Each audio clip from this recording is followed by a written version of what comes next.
Hey y'all, it's Andrea. Today, we retroactively crap on season 1 episodes.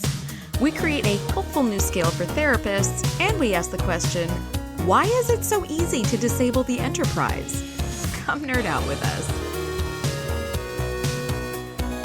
Welcome to the TNG Podcast, the #1 place in the Alpha Quadrant to geek out about all things Star Trek: The Next Generation. I'm your co-host, Shereese. I'm your co-host, Andrea. Shereese, today we're talking season 3, episode 20, entitled Tin Man. This episode was written by 3 people, Dennis Putnam Bailey, David Biscoff, and Lisa Putnam White, and it was directed by Robert Scherer. It is stardate 43779.3, which means nothing.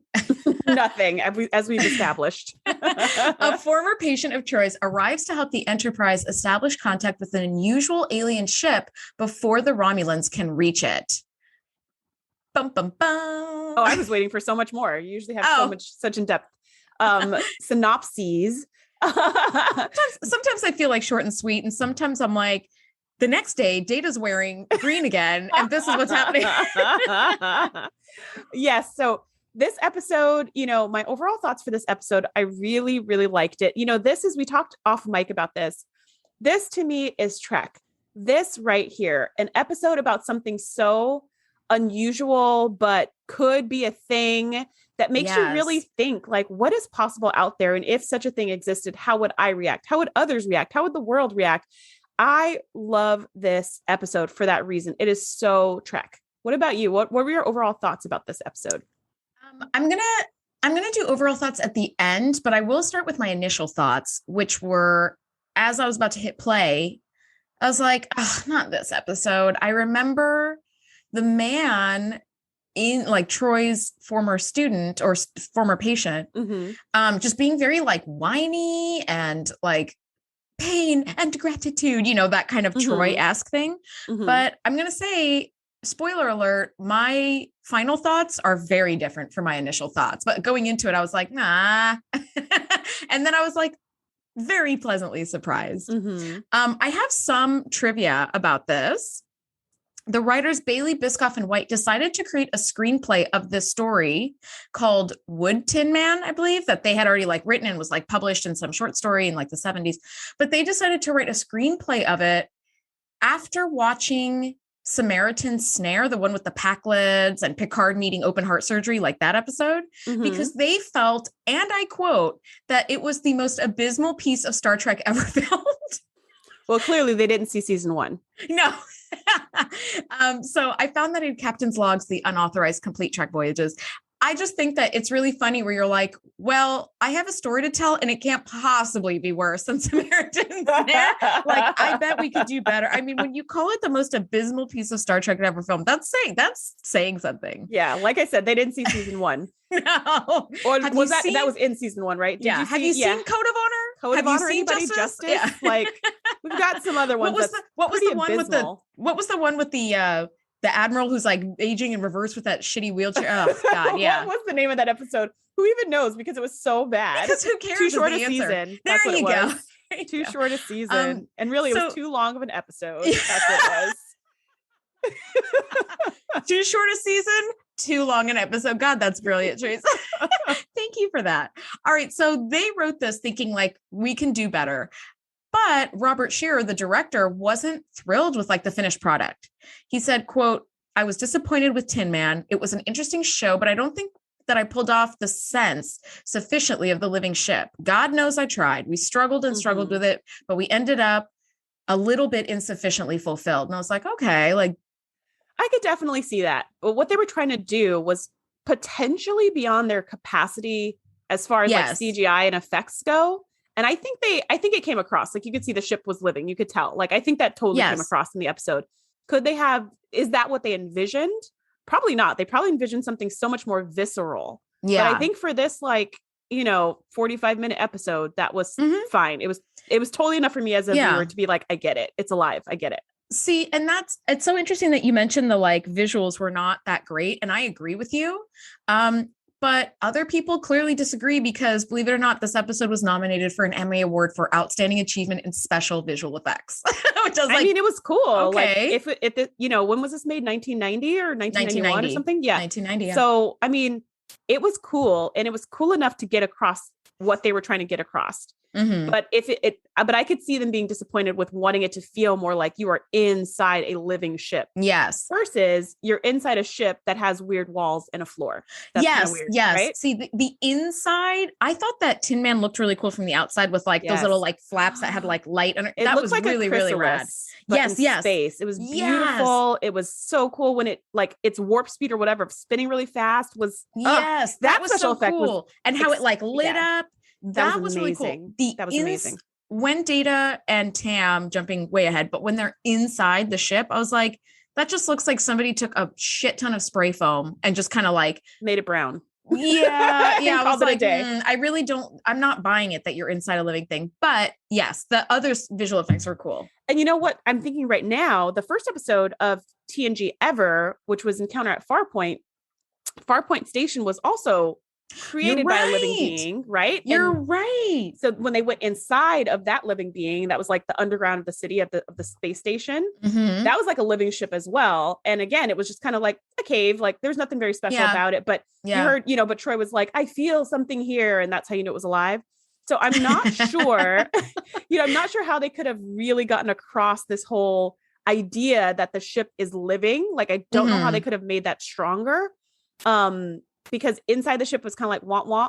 But again, the idea is so cool that I'm totally okay with it. Like what they were able to do is good enough for me. Could they remaster this? Yes. And make it was just going to say, cool? Yes, with like CGI and stuff, it would have been super rad. All right, let's just jump right in then. So the Enterprise is on their way to do some exospheric work in the Hayashi system, and the Enterprise is intercepted by the USS Hood. And I don't know about you, Shereese, but I really loved seeing this like camaraderie kind of interaction with Captain Picard and Captain DeSoto of the Hood. They just seem to be like old friends, and DeSoto's kind of like taking the piss out of Riker a little bit and being like, Will's still just sitting on that cushy job on this cushy ship. And like, I thought that was super cool. Yeah, I love that too. And I love how he was just like, I'm just hauling stuff back and forth, but you guys are doing all this fancy stuff. And, it reminds me of Lower Decks, which is a new reboot of this whole Star Trek world. It's a cartoon version. It's really hilarious. One of the characters who's like this kind of ensign who wants to be promoted really bad. He's a total suck up in all of this. He was talking about how they were sent on some kind of mission, and the captain was like, this is a very important mission, which, by the way, their ship never gets sent on important missions. That's like the joke about it. Right. And she's like, this is a very important secret mission. And he's just like, if it really was, they would have just sent the Enterprise. Like, they never would have sent our ship. And I feel like that's what Captain DeSoto is saying. It's just like, yeah, if it was actually important, they're not going to send us. That's why I'm coming to you, because you guys are like the important ship that gets sent on important missions. Yes. They're like, but not in a bitter way, and just kind of like a funny kind of, friendly way. No, it's definitely friendly. And it's definitely like, I know who I am and what ship I command. Like, people that have that narcissism about them were like, everything I have is the best. It's like, okay. But I like that DeSoto is very much like, the Hood is just sort of a smaller scale little ship. It's not Galaxy class for damn sure. We need you guys, Starfleet needs you guys. But here's something that I took a little exception to. DeSoto tells Picard that Starfleet is sending him on a top secret mission, and they couldn't risk a subspace communique as Romulans may be listening. And Picard is like, okay, tell me more. But he's on the bridge on main viewer with everybody else in there. I was like, wait a minute. The Picard I know would have been like, I'll take this in my ready room and let me just one-on-one with you, because they've been sent on top secret missions before. And it's very like, Picard, this is a need to know basis.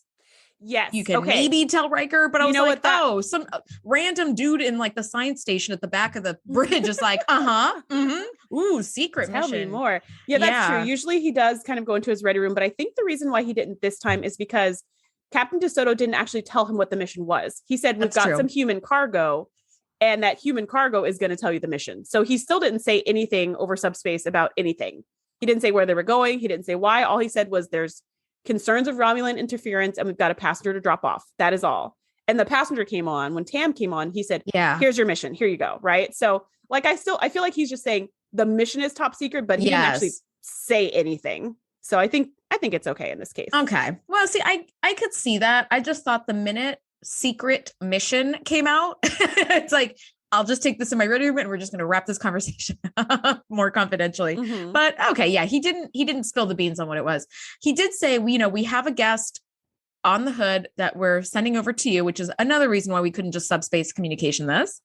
And he is the like mission specialist. His name is Tam Elbrun, which immediately sets off alarms for several people, particularly Riker, who's like, Tam Elbrun of the Garujda disaster. It's like, ooh, what's that? Mm-hmm. I looked into it, which thank you, Memory Alpha, like gave me a whole answer. But then I was like, oh, 5 minutes later in the episode, they explained the whole thing. Yeah, he explained it later. Yeah. All right, I guess I didn't need to like do a deep dive on Garujda disaster.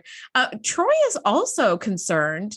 And she's like, Captain, I want to come with you to the transporter room and greet Tam. Which is funny that she asked because she usually just accompanies the captain wherever he goes for any old reason. Right.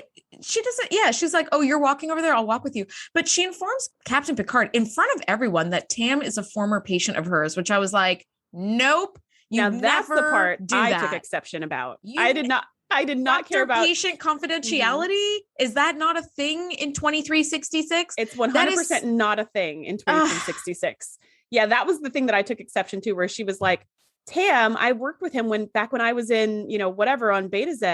And he's like, oh, okay, a former colleague. No, a former patient. I was like, you don't say that was your patient, man. Like, that is not cool. Not cool. But whatever. In this show, there's no such thing as privacy. So apparently not, because in the real world, that's a major violation right there. Right. You never like say like, oh, this is, I treat this person. But similar to the star date, we have seen that HIPAA means nothing. And that you can know everyone's medical information, like physical, mental, whatever. And, we can chalk it up to one, military, like it's the military. You just don't get to keep secrets. Mm-hmm. But then also too, we can chalk it up to maybe like less stigmatization of all of these things. And that personal stuff is just like not a big deal in the future. See, I'm going to counter with that. I'm going to counter you on that, because Troy says Tam is a former patient of mine. And the next thing we hear is a bum, bum, bum. And then the screen kind of goes black.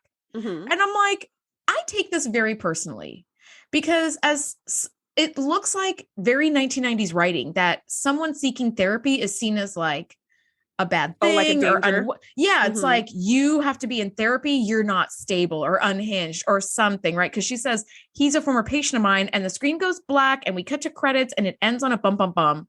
And Picard looks extremely concerned. And I'm like, okay, you can seek therapy and not be a serial killer or like horribly unhinged or anything else. Yeah. Mm-hmm. I believe everybody should be in therapy regardless of who you are. Like, totally. Everybody's got baggage that needs unpacking. Mm-hmm. I certainly value my therapy and my therapist. And if she said, Andrea is a patient of mine, and somebody was like, what? Oh no. I'd be like, what the hell? You're fired. Yeah. And also, I'm suing you for everything you have. Don't bum me because I go to therapy.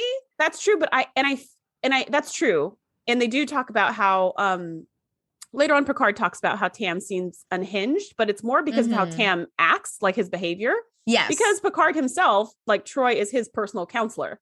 So Picard himself gets therapy all the time, except for when he needs it. Like, whenever he's in a terrible situation and he actually needs counseling, he doesn't do it then. But, when he wants to learn about linguistics or whatever, he's talking to Troy. But that's not therapy, though. That's just like, she's just counseling him on like the new culture or the new, like how the like Romulan captain is like feeling. Yeah. I think he gets therapy from her, as far as I can remember, one time after he gets kidnapped. And that's maybe season 5.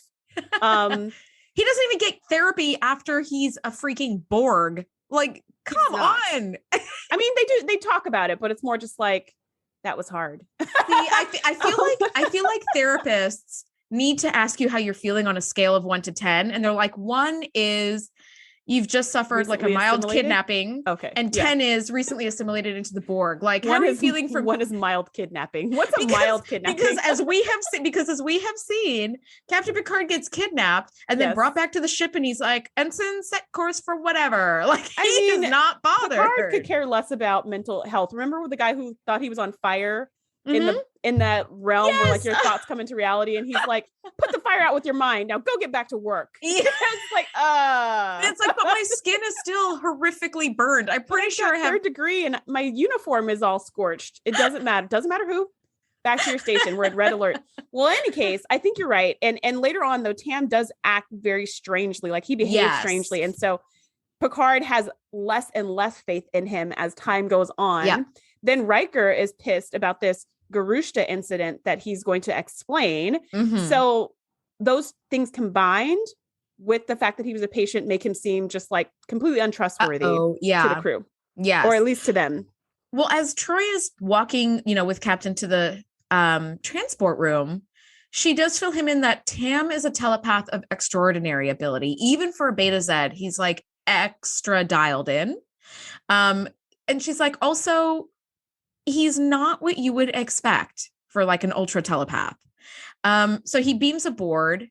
And this is something I hate about Tam immediately, is that they're like, hello, I'm Captain Picard.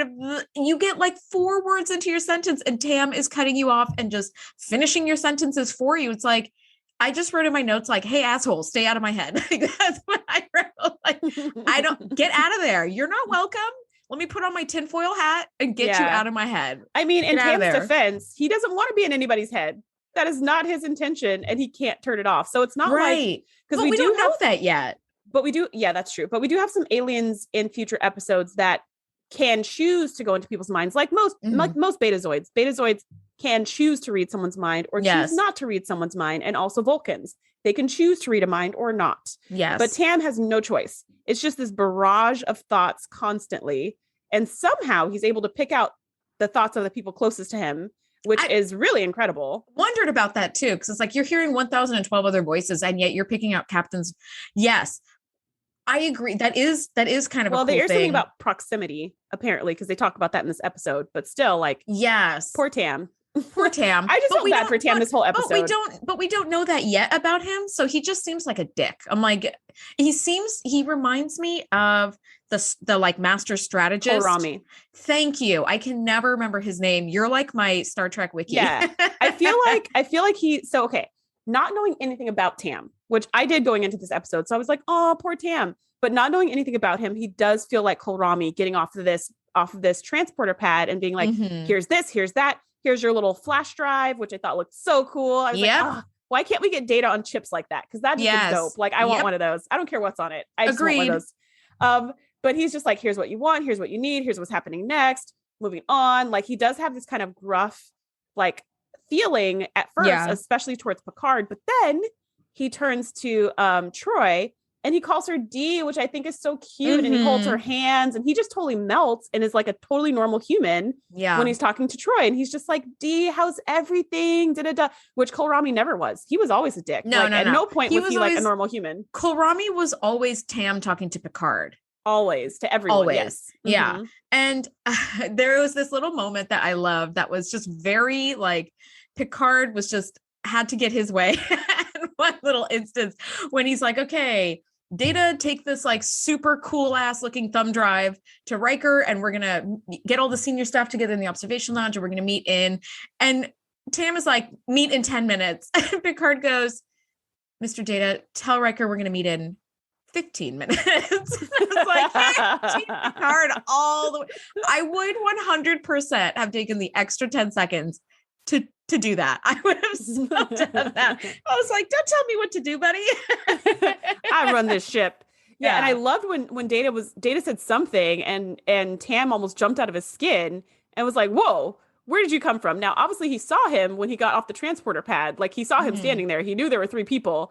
But as he was talking to Picard and talking to Troy, he's talking to them out loud and hearing their thoughts at the same time. And then when Data speaks, it's just like, that was a thought that he did not hear before the words came out. Yeah. And he's just like, what the heck? What the heck are you? And what's going on? I just love the like stunned, almost like childlike fascination with Data.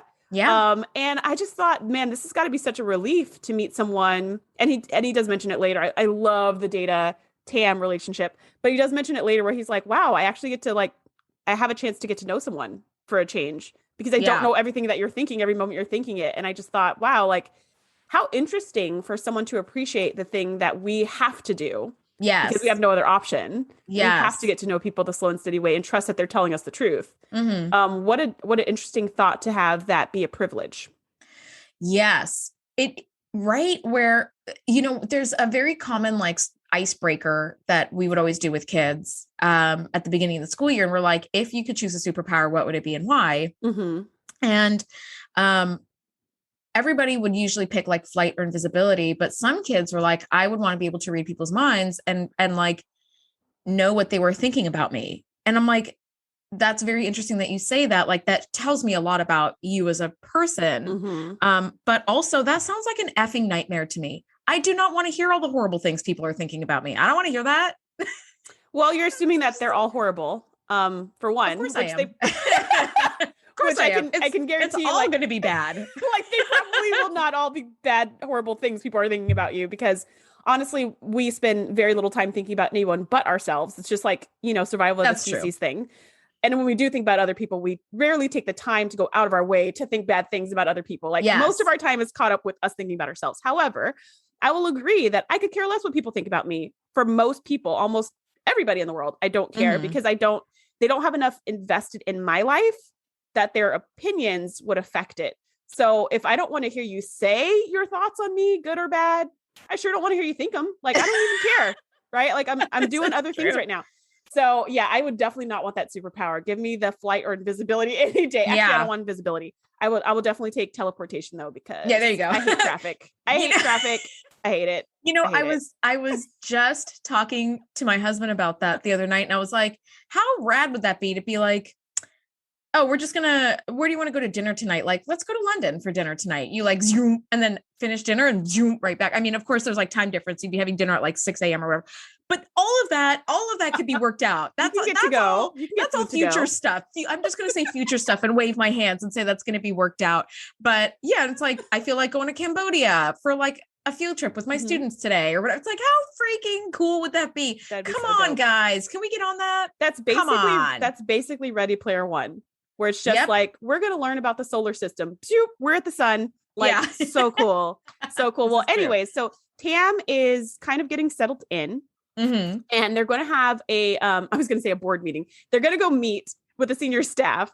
And Picard's like, oh, do you want to, and he's like, settle down. No, I just want to get this like over with and done. And you just see like his headache is starting and Picard's just like, he's touching his head. He's freaking out. He's kind of a jerk. Very I'm not so nervous. sure about this guy. Yeah, I'm not so sure about this guy. And he's like, can we just like get this over with? So they're like, all right, let's do it. And then you see Picard and Geordi kind of walk into the turbolift chatting. And Riker lets Geordi in on the whole thing about the Garushtan disaster. And it turns out this was a first contact situation. Tam is specialized in first contact with alien species because he can read their thoughts and emotions, because that's like a Betazoid thing. They can read emotions as well.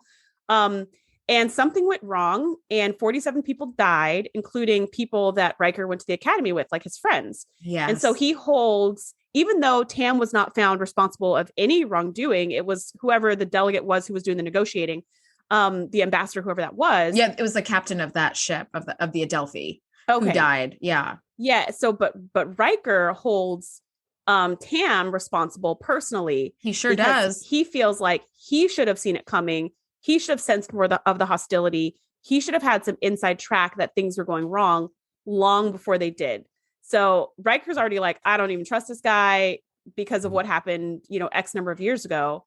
And now Geordi's like, okay, maybe he's not trustworthy. I don't know. Well, and we come to find out later that it's not so much that he did something on purpose to like lead to this death of 47 Starfleet members.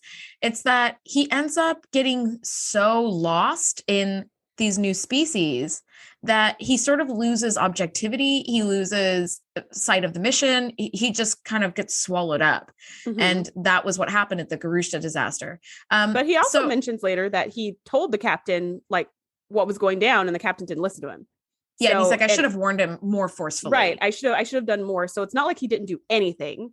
Yeah. But he still holds himself responsible. But all of this is not helping because Tam can hear all of Riker's thoughts no matter where he is on the ship. So he's just sitting there like, he's a bad person. And Tam's like, ugh, like I already have enough. And he says later, I already have enough self-doubt. Like I don't need yours heaped on top of me. I absolutely I don't need that. So Tam fills the crew in. They're on this first contact mission with this living ship, which is such a cool premise. And this ship requires telepathic communication. All of their universal translators, all of that, it doesn't work on this living thing that Starfleet has called Tin Man. And Tam is it requires telepathic communication. It's just too different to use universal translator. Use any technology. It doesn't use technology the way we do. Yes. And Picard is just kind of is that all? Aren't you forgetting something? And Tim's oh yeah. And the Romulans want it too. So we're basically racing the Romulans to get there. It's oh, you might have told us that kind of at the beginning. That's sort of important. And Tam, the way that he is behaving, he's jerky. He's kind of not quite there. Everybody's thoughts in the room are just overwhelming him. And at the end of the briefing, Tam reads Riker's minds regarding the Grushin disaster. And he's oh yeah, Billy Boy, which I thought was kind of funny. Yeah. That he whole called him scene, Billy Boy. It's that whole I don't scene care if you think I'm glorious. responsible. I'm not. And then Riker says nothing. And then Tam goes, I don't care if you don't believe me. It storms off. That was and so great. I love that Riker kind of got to stick it to Tam, but also was be professional. I didn't say anything. I was totally sad. But originally, the first time I watched this episode was, 150,000 years ago. And I was what is Tam's problem? He's such an asshole to everybody. He's just not behaving professionally. He's not able to talk to people normally. But now that I have spent 6 years working with many, many students, all of whom were on the autism spectrum, I was oh, now I understand this character so much better. I feel he is what we would today classify as autistic. It's you have this extra ability, but it also gets in your way so severely that you can't function normally in this ship because you're just hearing everybody's thoughts at once. It's way overwhelming. You have to have a very rigid way of doing things. And that rigidity is what to me speaks of the autism, where it's just very rigid. Yeah. I don't know if I would call Tam rigid. I feel he is flooded. I feel he's overwhelmed. There's just too much sensory input. And that is what I would say fits the profile of some of the special needs students that I've worked with, is just the sensory overput, or the sensory overload, where it's too much sound, too much light, too much smell, too much something, where it's I can't even deal because it's too much. And that's what's going on with Tam. It's just thoughts coming at him from all over the place, and he cannot function properly because of that. And he's acting out, as we find out, not too far later when he's talking to Troy about what's going on. He acts all grumpy and prickly to keep people away because he doesn't want to be in the center of a starship with thousands of people. He wants to be as far away from humans as possible because their thoughts are overwhelming. And so, I don't know what I felt or thought when I saw this episode out of context, when I just thought I didn't know any of this yet. I don't remember because I've seen this so many times, knowing. But just I love the argument with him and Riker so much, as he's just he just knows all of his thoughts and just is standing his ground. And I feel at this point, we don't know a lot about him, but knowing how he is by the end of the episode, I feel he is not one of the most punchable faces of Starfleet, because there's nothing that he does that's malicious. And that's the difference. He's not trying to be malicious. He's not trying to be Kohlrami. He's not being Remick. Absolutely. He's not being that douchey guy who seduced Troy. He's just trying to get everybody away from him so he can hear their thoughts slightly less. Yes. He wants some distance and space. Yeah. He wants some physical distance on a starship, which is so sad because there's literally nowhere you can go. Yeah. And his powers are so strong that he could hear them even if they were several ships over, even if he was on a shuttle just following the Enterprise, he would still be able to hear all these thoughts. He would feel them all. Yeah. And it's so sad. And also we learn a little bit when Picard and Troy go to visit Beverly, and she kind of gives him a rundown of his medical and psych evaluations. Beverly tells us that while most Beta Zeds are born without the empathic ability, they sort of develop that around adolescence, but Tam was born with it. So even as a newborn, he was just flooded all the time. And that created just such a scarring childhood and life for him. This poor man has just been in agony his whole life, which I absolutely do not think that he's a punchable face of Starfleet, because he's not a dick because Just he a wants dick, to be like all the other guys. yeah like he's as you get to know him more, you're like, oh, you're not even really a dick, you're just standoffish because you want to interact with people as little as possible. So if I were in his position, I'd be doing the same thing. I'd be trying to speed up the conversation. I'd be telling you what your thoughts already were, so it's like, let's just get this over with so I can get away and like get some like space from everybody's thoughts and feelings. And Troy mentions too that not only is it just this overwhelm of thoughts, it also is physically painful to have those thoughts, which is why he keeps holding his head all the time and he's having all these headaches. It's physically painful to get this barrage of thoughts. And, you know, to your point of like being standoffish, I lived in New York City for about 5 or 6 years. And I will tell you, that is like the Mac capital of the world. People are always like, hey, Ma, hey, you looking sexy. Like, you cannot walk more than 2 feet in any direction without a flock of guys surrounding you and like trying to get in your pants. It's really so gross. I mean, if you want to feel good about yourself, I guess maybe it's nice, but like it's awful for me. It was awful. And I would whenever I would ride the train, which was all the time every day, I would always keep my headphones in so guys wouldn't talk to me, even though I had my headphones plugged into nothing. They were just in my pocket. Yep. But I had my headphones in. It's the universal sign for leave me the fuck alone. Yeah, just for leave me alone, which didn't always work, but sometimes it worked. And it's like, that's totally a Tam move of just like, leave me alone. I'm just trying to do my grocery shopping. I'm just trying to go to work. Like, I'm just trying to just be a normal person. I don't want to sleep with you. I don't want you to buy me things. I don't want you to, I'm not getting in your car. I'm just walking to Rite Aid. You know, like I just want to get a birthday card. That's all I wanted. And all this other stuff is getting in the way. And so I totally feel that. And so they find out that Tam was a prodigy. And really finding out all this stuff about him and how Beta Z children usually are, you're kind of like, wow, how did he possibly make it to this age? Like, how is he still alive? How is he functioning? How is he doing any of this? Yes. And then we have this conversation with, which I think happens here with Troy and Tam. Yep. And you find out like, this is how he has survived. He knows this about himself and he's isolated himself. He finds the most distant, least humanoid like aliens he could find. And he is an ambassador with them. He like just kind of runs away from humanoids as far as he can so that he can function without all of this constant pain. Yes. And that just made me feel so sad for him. And Troy was like, you have spent a bunch of time on Chandra 5, like being so far away, like he gravitates towards these cases that just take him away from humanoids. And I love that Tam is like, the Chandrans are amazing. Their minds are so glacial. They have a lovely 3-day ceremony for saying hello. And my question to you is, does this sound like heaven or does this sound like hell to you? Oh, for me, hell, for sure. Yeah. Like, I don't like people who talk slow. So 3 days to say hello? Oh, no. I would be off of Chandra in a second. Yeah. Like, I would be like, take me home. That's what I feel. Cause I'm like, come on, let's get this movement. You know, I'm always doing stuff. Yeah, I don't like humanoids that talk slow. So this would not work for me. I mean, it sounds like heaven for Tam, but it sounds like hell for you and me because we're like, so what's next? What are we doing next? And it's going to take 3 days for you to say hello. That's not going to work at all. How do you have a conversation? It's going to take like 9 months. No, I don't have time. Who has time for that? Anyway. All right. But he's spending all this time on Chandra 5. He wants to be away from people, but Troy's like, buddy, you chose to come aboard this ship with thousands of people on it. Why? And he's like, because Tin Man is like calling to me. He's lonely. He's sad. He's in pain.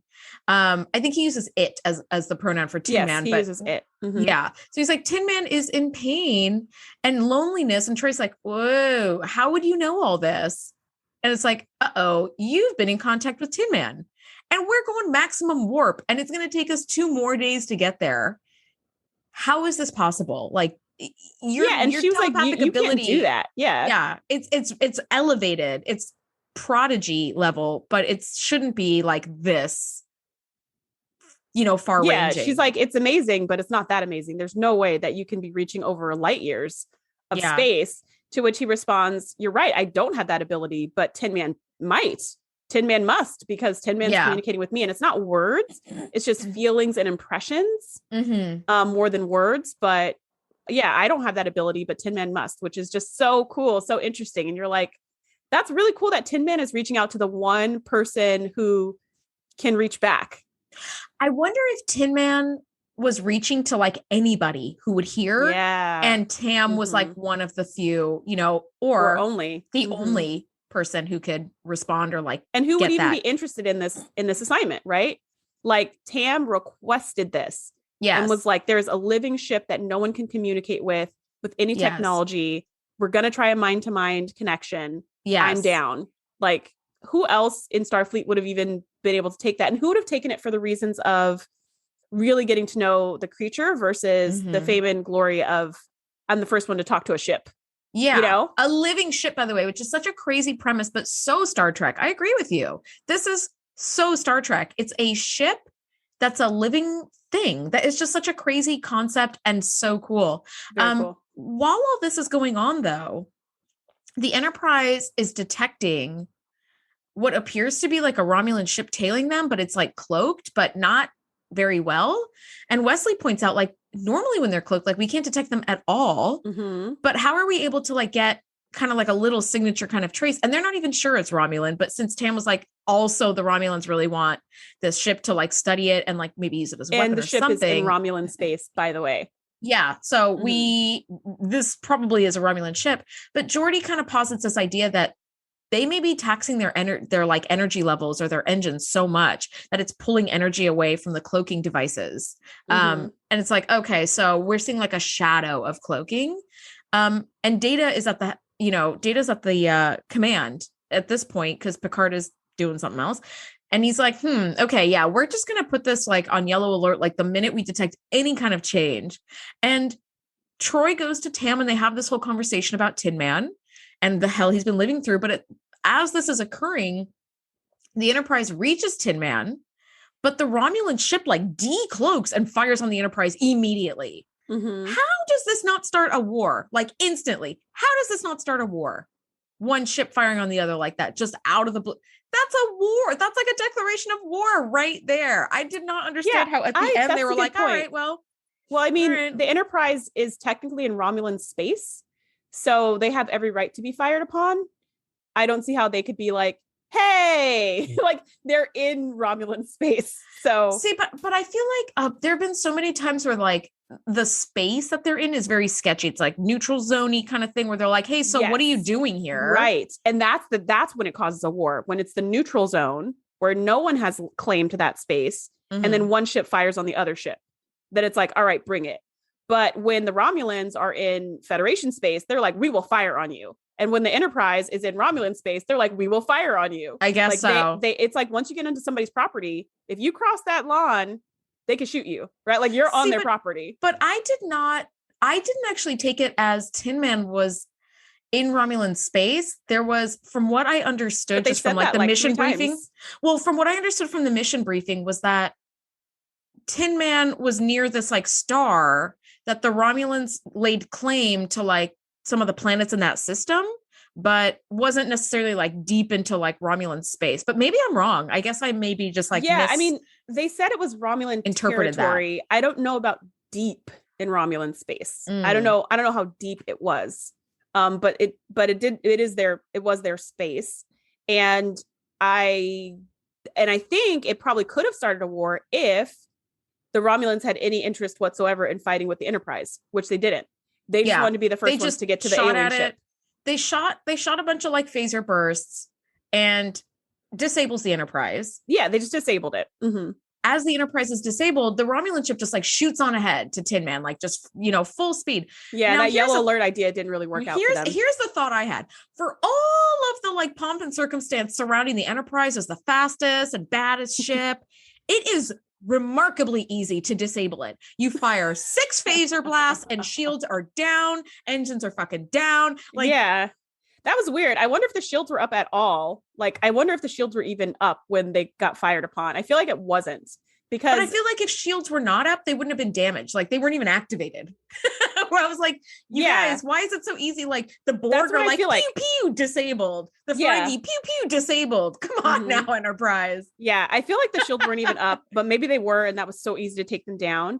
But if they weren't, that also doesn't make sense, because 2 Romulan ships are trailing you. Like y'all should have had something prepared. Like, come on now. I don't know. Yes. I don't know. Why can't you always have like your shields up and your weapons hot? Like, it doesn't take away from your life support or anything. Nothing. Like, your speed won't be slowed down. Like, you could always be ready, especially if you know 2 ships are trailing you. You've picked up this ghost fate signature of the Romulan ship that's in your wake. Like, it's right behind your ship. Just put the shields on. And I mean, they could have done it. They could have done a photon spread just to like highlight the ship. They could have scared the ship. They could have done. Shereese, they were just I feel like I could throw a if I threw a big enough rock, it would like disable the Enterprise. I'm like, come on, why are you guys? And they were super disabled too. It wasn't just like, oh, like, you know, this one, you know, shield emitter 3 is down. It wasn't that. It was like, it was like, our ship is done. Like, what happened? Yeah, you guys really fucked up. I'm gonna call this a fuck up on your part, Picard. And poor also, Geordi. Like, I'm gonna do it by hand. He's manually refitting the whole entire warp core single-handedly. And Riker's like, how much time does it take? And he's like, pulling double shifts, 20 hours. He's like, you have 2 or something. It's like, buddy, and he's like, that's not helpful. Hours. It takes 20 hours. It's gonna take how long it's gonna take. I said what I said, Riker. Yeah, and Riker's like, you got 4 or whatever he said, and storms up. It's like, if you really are this interested in getting us like up to speed, why don't you roll up your sleeves and help me calibrate the warp core or the like inductor? Grab a wrench for Christ's sake and start helping. Riker's just storming around. Grab a hypo spanner, get in a Jeffrey's tube, push some buttons, pull out some chips. Like, get with the program here. Start realigning those isolinear chips. God damn it! Get to work. We got to put this dilithium back in. We got a lot of stuff going on. We got to reverse the polarity again. Like, you're not helping. Either help or get out. I already reversed the polarity 6 times, and I need to reverse it one more time. Like, you stop. I hate when people do that. They're like, how long is it going to take you to do it? Get it done. And they storm off. It's like, listen, I have 2 hands. Okay. Like, you need to start helping, or like get some crew over to like, let's marshal some troops and get the, I was like, no, and it's great. Geordi's like, yeah, you know, we're going to do what we can, but it'd be nice if there were no more surprises. So if you could make a way for, you know, the Romulans not shoot us or maybe like just put your damn shields up. Yeah. Just come on. Well, that was the thing. That's what Riker said. He was like, the priority is shields. And Geordi was like, well, our priority is the engines, because if the star goes supernova, our shields won't really matter because we're going to be dust. And he was like, yeah, that's true. But we've got a Romulan like on its way. And so then Geordi's like, shields it is. I did love that. I love that Geordi, we were bothered on Geordi's behalf. Geordi's like not even bothered. He's like, he's not bothered at all. He's like, this okay, is a day in the life. Yeah. He's used to this. He's like, all right, you got 4 hours. Well, it takes 20. Well, you have now 30 minutes. Okay, well, all right, shields it is. Like, everybody get on the shuttlecraft because Enterprise is not going to make it. Exactly. Like, we're near a star that's about to go supernova. Now we have this like critical countdown. Shields it is, I guess. I mean, our shields are not going to save us from a ship going or a star going supernova. We need those we need speed to get out of here. And they have, I think, at this point, just impulse. So here's what happened. We're kind of mixing up 2 scenes, actually.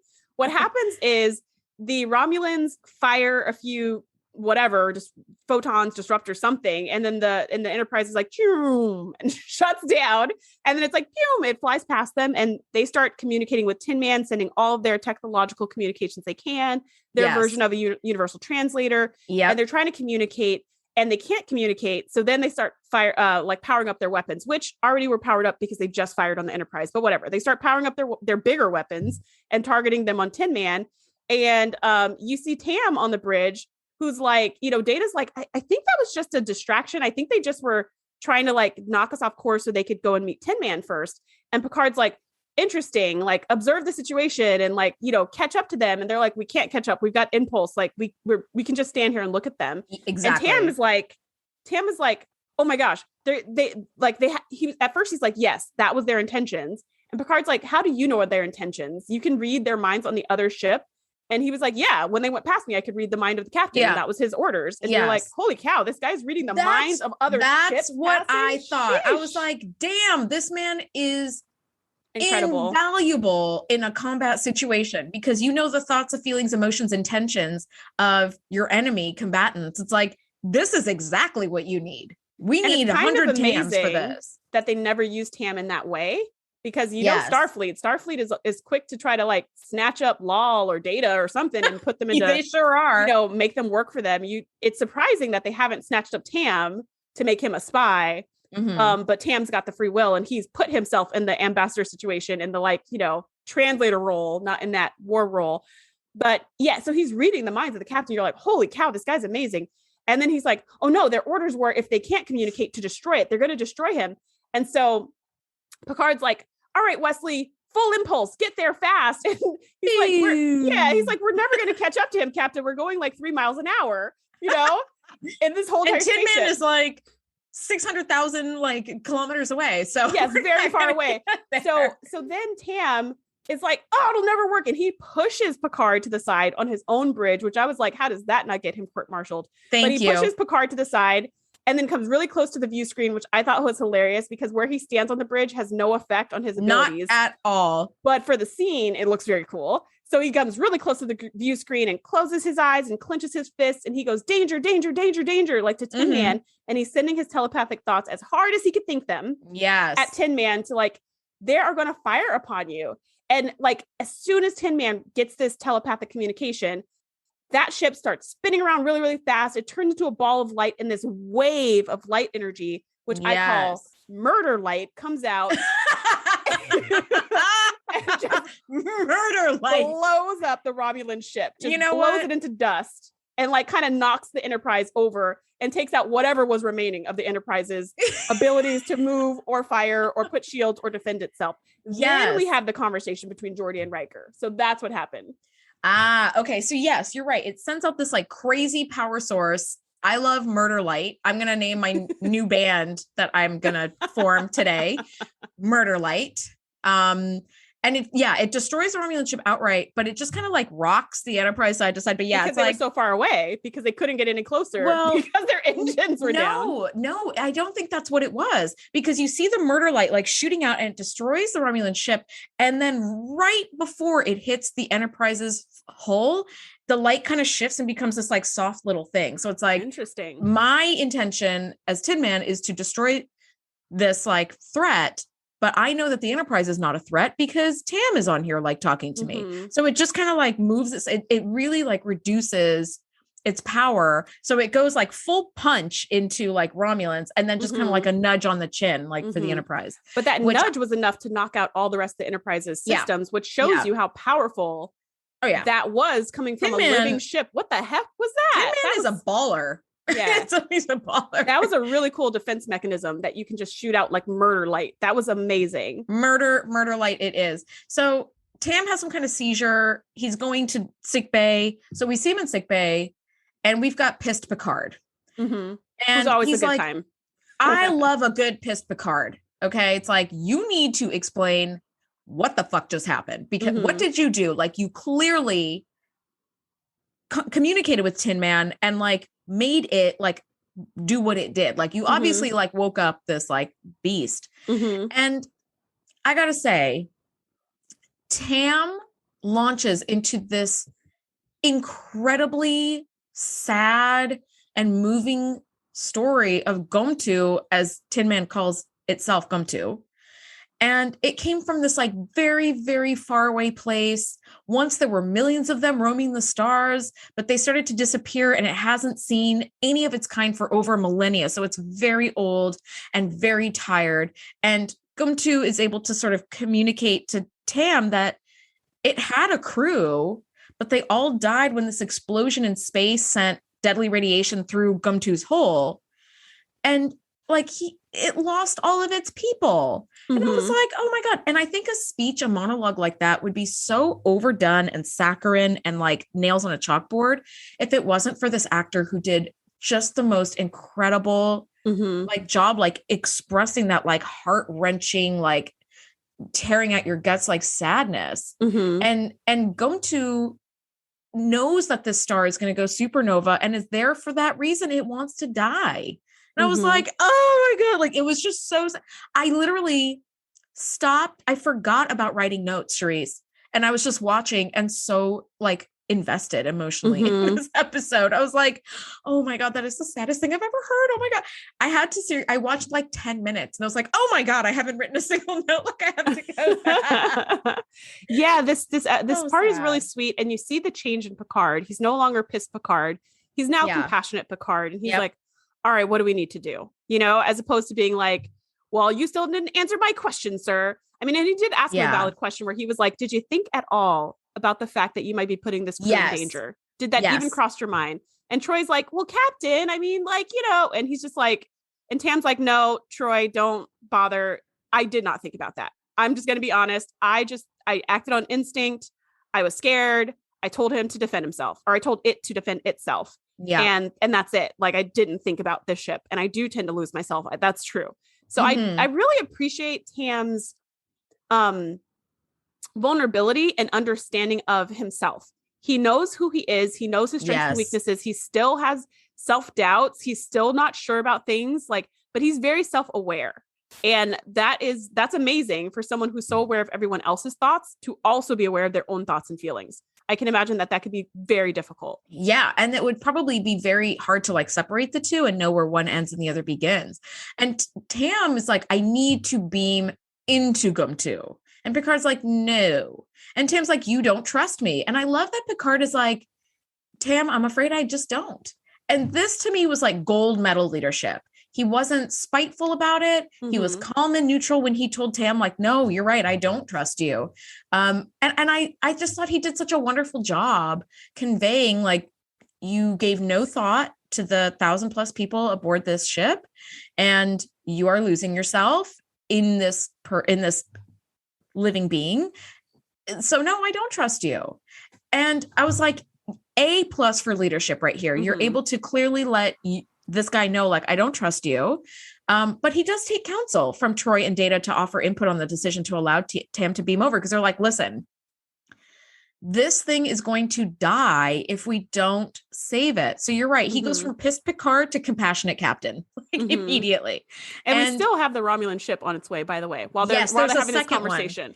There's a second one on the way. Yeah, that second ship is coming. So we've got to get ready for that. But also, we have a moral obligation. We can't let Tin Man die if there's anything we can do. And Tam is the only person who can communicate with the ship. But is that a wise idea? And it's really interesting to see Troy and Data on opposite sides of the coin here. Like we skipped this scene that Data had with Tam that I just loved every single second of it. Like it was just so good, because we were just talking about Tam being really self-aware, but also being aware of what other people are thinking and feeling. And he just nails Data. He knows exactly what Data is thinking and feeling. And Data's just like, wait, I thought you couldn't read my mind. And he's like, I can't. He's just going based off of Data's actions to know his motivations and thoughts and hopes and fears, which is the human way, which I thought he didn't have the skills to do that, because why would he ever develop those when he just knows what people think and feel? So I was just like, I just love their relationship. So Troy is interestingly saying Tam should not go, which I thought Troy would be like Team Tam all the way. But she's concerned that he will lose himself in this alien creature because that's his kind of kryptonite.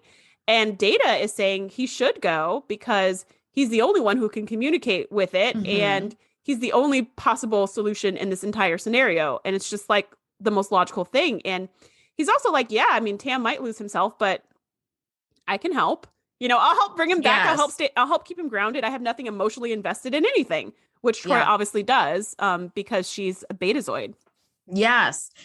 And I do love in that scene, and I know we skipped it, but Data's like, could you try to read my mind?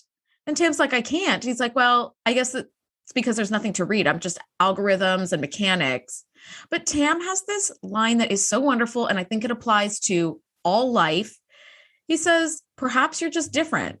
It's not a sin, although you may have heard otherwise. I was like, isn't that just a rallying cry for so many people for so many different reasons? I was like, I loved that line. And I love that it came from Tam, because it's like, that's exactly his whole life. He's different. That's his whole life. Yeah. And there's nothing wrong with him being different. I love that. I love that so much. Data does offer to beam over with Tam, because he's like, I'm a quiet mind for Tam. but I'm neutral where I can like remind him of the mission and kind of keep him on task and like keep him focused. And they're like, okay, well, this other Romulan ship is coming, so we're gonna have to make a decision really quickly.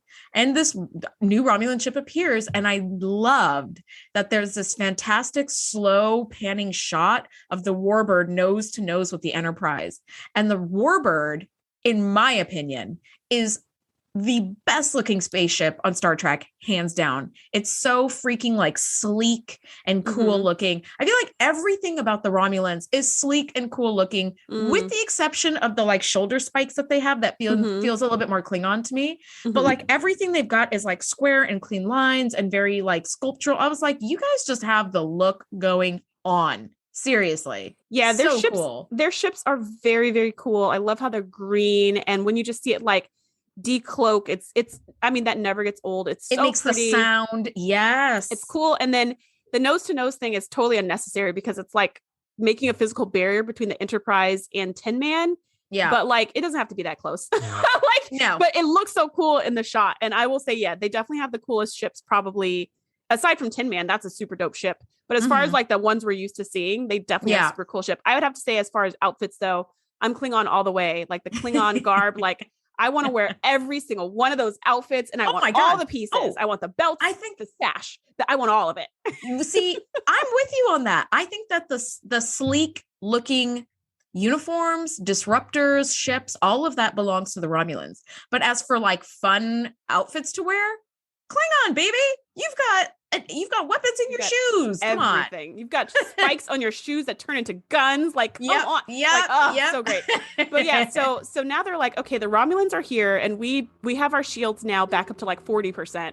We've got like, we've got our phaser banks. We got like 6 torpedoes that are ready. We got some stuff here, but like, we're not going to be able to go against a Romulan ship that's doing pretty good. I mean, it burned out its engines getting here, but that's all. Like, it can fight. So Picard decides to send Tam over, despite Troy's objections, and is like, Data, go get him, go. And so they go over, they beam over, which for some reason I thought they were going to take a shuttle, and I was like, that's a horrible idea because they're going to be blown out of space. But they transported, which makes a whole lot more sense. Yeah. I was like, oh yeah, that makes more sense. That's a better idea. Yeah, a better idea, guys. Good idea. Good call. So they get to this ship. And the way, and we talked about this at the beginning of this episode, the way that they tried to show that this ship was living and responding to Tam is that as he touched the walls, his hand kind of melted into the walls. Yes. Because that was showing like this response. And then Data tried to touch the wall and it was just solid. He's like, knock, knock, knock, knock. And I wondered at that moment, I wondered if Tin Man was aware of Data's presence. Like that, I'm just curious about that. If Tin Man was aware that there's a thing inside me that's walking around, but it has no mind. Or if Data was just like a tricorder, like had if completely Tin Man neutral, was unaware that Data was there. And when Tam went through the door, because Data was like scanning things and he was like, oh, there's this big cavern over to the right or whatever. And Tam's like, oh, I know everything now. Now that I'm here, I know everything about everything because Tin Man gave him this huge download when he got to the ship. Yes. Overwhelms the crap out of him with a lifetime of memories in just a span of a few seconds, but he's able to like, where he's like, too much. And Tin Man is like, okay, let's dial that back. Yeah. And so Tam's able to shake it off and he's okay. I do want to briefly talk about that kind of, for lack of a better term, bridge that they have, aboard Tin Man. When those doors open, it looked like some shit straight out of the Flintstones. The doors are like, like looked like it was made out of stone. I was like, what is going on here? Even when the view screen opens up, it was very Flintstones. Yeah. What could have been cool. I don't. Yeah. And again, I think this is the part that they were maybe disappointed at, the visuals of it not looking like a living ship. What could have been cool is if it was more like goo slime that you kind of like peel back. Yes. Like doors that like slide melts open. away. It just melts away. Yeah. And that they did do that with the chair. They did have a melty thing, but it looked really bad. It really did. It looked like they melted a wax chair and they filmed it in reverse. Like they just reversed the footage. So it looked like the melting was coming up and it was weird. But anyways, the point was there. You could tell the ship is supposed to be alive and it's responding to them. Okay, we get it. Yes. Well, Tin Man has blocked the communication between Data and Tam and Tin the Man Enterprise. has put up a shield. Put up a Wisely shield. so, because there's some stuff going down in space. Yes. Okay. This is something I had a huge issue with. A huge issue. Worf says, quote, "The alien has thrown up a shield. It is blocking all our sensors." And then the very next line that Worf says, literally seconds later, says, "Captain, the Romulan weapon systems are now at full power." How the fuck are you able to detect that if your sensors are all blown apart? No. So it's blocking all your sensors? No. Come on. No. He's saying they're blocking their sensors for reading what's inside Tin Man. They can't read what's inside the ship. They're not blocking their actual sensors in space. They're saying like they can't read the away party, because when they first beamed in, and then Tam was like, and he fell down with this huge headache. Data was like, do, like beam us back, Enterprise. And as soon as he clicked the little button, to like get beamed back, sound. It didn't work, because as soon as they beamed in, Tin Man cut off communication between the Enterprise and Data and Tam. So I think he was just talking about that, because they could no longer communicate. They couldn't beam them in or out. Like they lost transporter controls.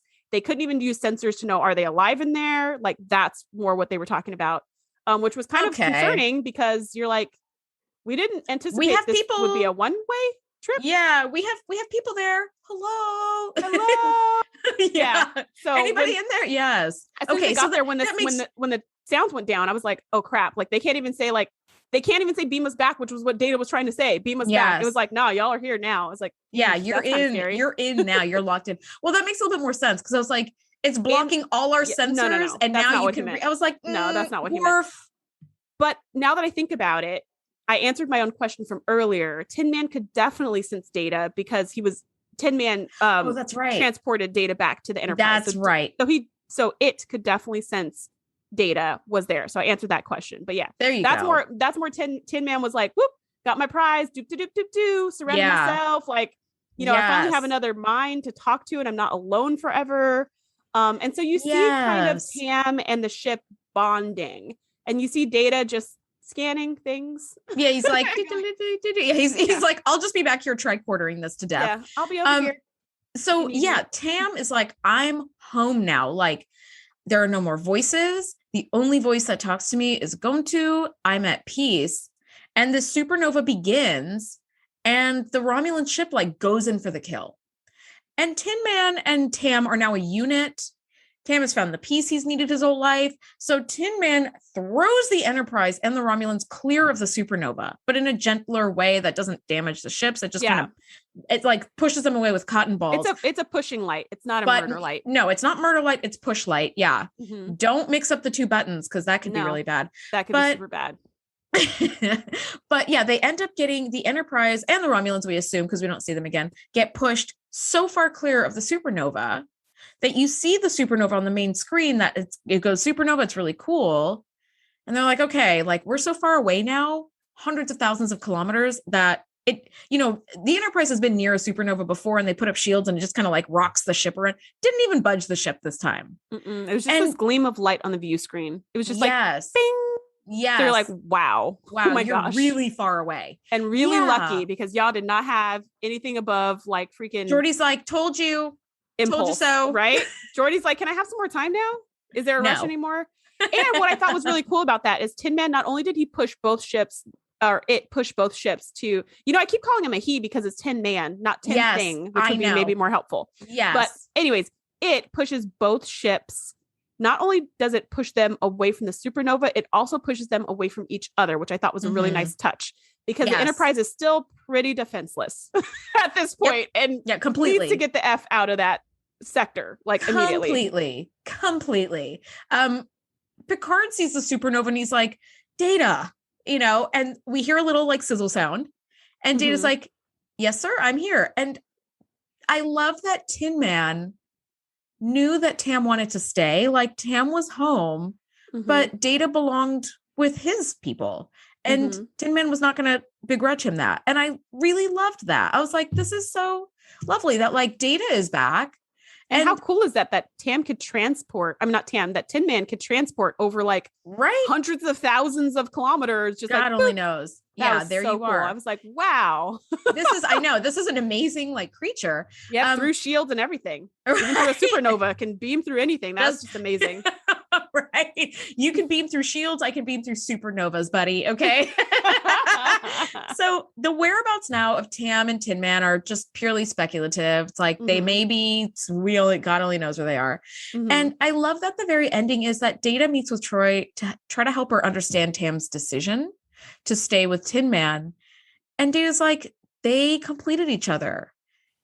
Pain was transmuted into joy. There is no more sorrow. And I love that Data, who's not empathic and not even human, as a machine was able to understand all of that, right? In like the mere seconds it took for Supernova to go off, Data's like, I understood that the Enterprise is where I belong. Like, you are my people. And I understood that.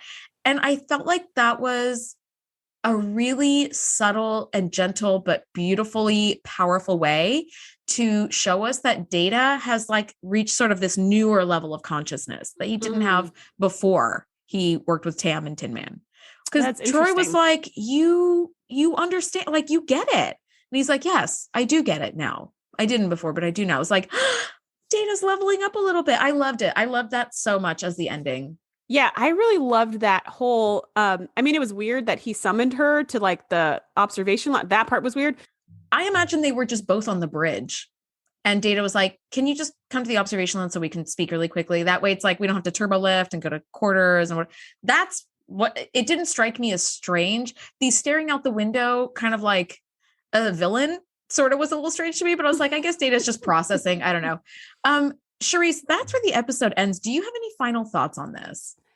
Not any different from before. Like, I really like this episode. I really like Tam. The actor was really good. And I feel like his lines were really kind of cheesy and overacted, but in the perfect way. Like, yes, in the way that made me feel what he wanted me to feel. Yes. Like, he was not subtle. He was very like, when he talked about being scared, and he was like, they scare me, Troy. Like, they scare me, Deanna. Oh, like, like it felt like it was very overacted, but just perfectly. Like, I felt what he felt. And man, it was just so enjoyable. Like, just so great to watch him do his thing. It really was. The actor who played Tam's name is Harry Groner. Did an absolutely incredible job as Tam. He took the cheesy lines that Troy has, like pain and gratitude or whatever she says, but he did it in a way that doesn't make us want to mock the line. Like, we say joy and gratitude over and over again. We talk about a very mocking way. very mocking way. Let's be completely let's just put this right out there. But he did this incredible job of conveying the emotion that Tin Man was feeling through him to us, which I thought was really, really neat. As I said, I wasn't excited to watch this one, but by the end, I was completely entranced in the story. And I thought the premise of a symbiotic organism that travels the stars with its own crew is just such a lovely and like peaceful coexisting type of like life. Yes. I just thought that was so beautiful. And it makes you wonder about the crew too. So they must be a bunch of like telepaths or empaths or something. Something. What happened to these people? Like, what type of people were they? They probably, does their star system obviously doesn't exist or whatever, because he could have just gone and got another crew. Yeah. But like he said, his people or its alien ships don't exist anymore. So potentially the humanoids that lived inside the ships don't exist anymore. It's a symbiote that's lost its symbiote. And that's like so sad. And I feel like this is one of the few Star Trek episodes where we get some new alien situation where I don't need a where are they now? I'm happy they're together. Like, that's all I need. And I feel satisfied with that. Like, I don't need their adventures. Like, they're roaming the stars together. They're happy. That is exactly all we need to know. That's all we need to know. They're happy. Yeah. They found each other. And usually at something like this, I'm like, but then what? But where'd they go? But here I'm like, nope, I'm good. Like, they're just, it's not about what they do from here. It's about the fact that they found a home, that they found belonging. And I'm happy with that. Couldn't agree I feel more. Totally satisfied. Could not agree more. And we know for damn sure that Tin Man got them out of that supernova easily. Oh, for sure. Well, it had to in order to beam Data after the supernova already happened. Exactly. So it's like, you guys are just traveling cruising together and being happy. Yeah. Well, that's this episode. Next week, Shereese, we're talking season 3, episode 21, Hollow Pursuits. It's a Barclay one. So buckle up. It's going to be a bumpy ride. Buckle up. We're going to meet Barclay. And I have to say, I am not looking forward to this episode because whenever I think about it, I think about how stupid it is. However, we have had so many great conversations about holo ethics, specifically from this exact episode. Yes. Also, Barclay is totally a thing. Like, he joins the crew and he never leaves. You see him in the movies. He's in Voyager. He never leaves. Oh, Barclay. Read the room. Anyway, we'll get into that next week. Thank you guys so much for listening. We'll see you next week. Bye. Thanks for geeking out with us. Be sure to join the crew at thetngpodcast.com to be the first to know when we do our live shows or host events exclusively for our members. We'll see you next time.